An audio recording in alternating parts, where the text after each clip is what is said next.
ग्रामांचलर विकास पाई सरकार हाथ को नेउछंती अनेक योजना किंतु केतेक क्षेत्र में पंचायत स्तर में काम करुवा प्रतिनिधि और कार्यनिर्वाही अधिकारी दक्षतार अभाव साधारण लोकों पाखरे योजनार सुफल पहुंची पारि न थाए।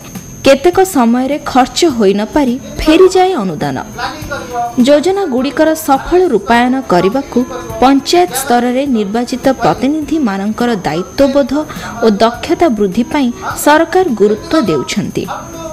2017 पंचायत निर्वाचन रे निर्वाचित हेबाकु थिबा प्रतिनिधि मानकु तालीम देवा पई आरंभ हेलाणी प्रस्तुति।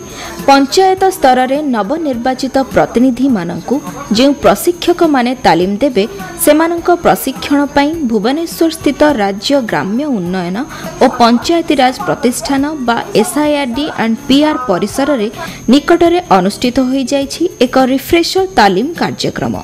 एम्पानेल ट्रेनर मानकर जो refresher training programme on induction module आम चिंता करूँ। यहाँ हूँ तार प्रथम पर्याय प्रथम थर करी आम आरंभ कलु। एवं ये दुईटा जिनस गुरुत्व थिला जे जड़े सरपंच तार कार्यक्रम जितेबाला आरंभ कर तार कौन कौन विषय निहाती देखा दरकार एवं निहाती जानिबा दरकार। एवं द्वितीय आमर उद्देश्य थिला जेमती तार प्रशिक्षण 3 दिनिया हबो एवं से 3 दिनिया कार्यक्रम रे से निजे अंशग्रहण करी एक्टिवली सक्रिय भाव में जिनस गुड़ी को जानिबो। प्रथम पर्याय रे कलाहांडी, कोरापुट, बालेश्वर, कटक, ढेंकानाल और भद्रक जिल्लारू पाखापाखि 40 जन नियमित तालिकाभुक्त प्रशिक्षकों को तालीम प्रदान करा जायथिला एही कार्यक्रम रे। परवर्ती पर्याय रे तालीम पाइथिले अन्य जिल्लार प्रशिक्षक माने। राज्य ग्राम्य उन्नयन प्रतिष्ठान और पंचायती राज विभाग द्वारा आयोजित एही रिफ्रेशर तालीम पाइथिबा प्रशिक्षक माने आगामी पंचायत निर्वाचन परे निज निज अंचल को जाई नवनिर्वाचित प्रतिनिधि मानकु सेमानक दायित्व और कर्तव्य संपर्क रे ठिकणा भावे सचेतन करिवे।